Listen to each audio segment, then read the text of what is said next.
Pourquoi Ricardo Martinez ne changera jamais de catégorie? Dans le chapitre 1073, Hippo nous dit qu'il faut une motivation suffisante si on veut s'en sortir au niveau mondial. Comme par exemple Takamura qui souhaite conquérir toutes les ceintures. C'est la même chose pour Ricardo Martinez qui a probablement eu comme objectif d'être le champion mondial de sa catégorie en WBA. Sauf qu'on ignore complètement pourquoi ce titre et cette catégorie de poids en particulier. Avec son niveau, il pourrait facilement s'attaquer à d'autres ceintures sans trop de difficultés. Il l'a parfaitement démontré face à Billy McCallum, le champion WBC. Alors quel est son véritable but derrière tout ça? Eh bien, dans le dernier chapitre du manga, on a un indice qui nous est révélé. Le père de Ricardo était lui aussi un boxeur en WBA.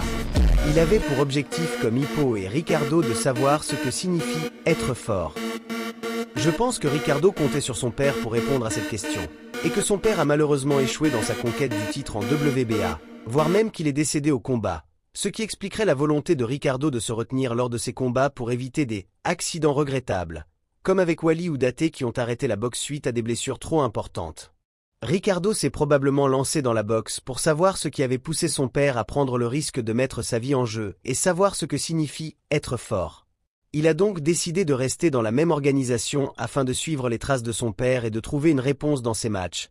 Et il se pourrait bien qu'il la trouve très prochainement.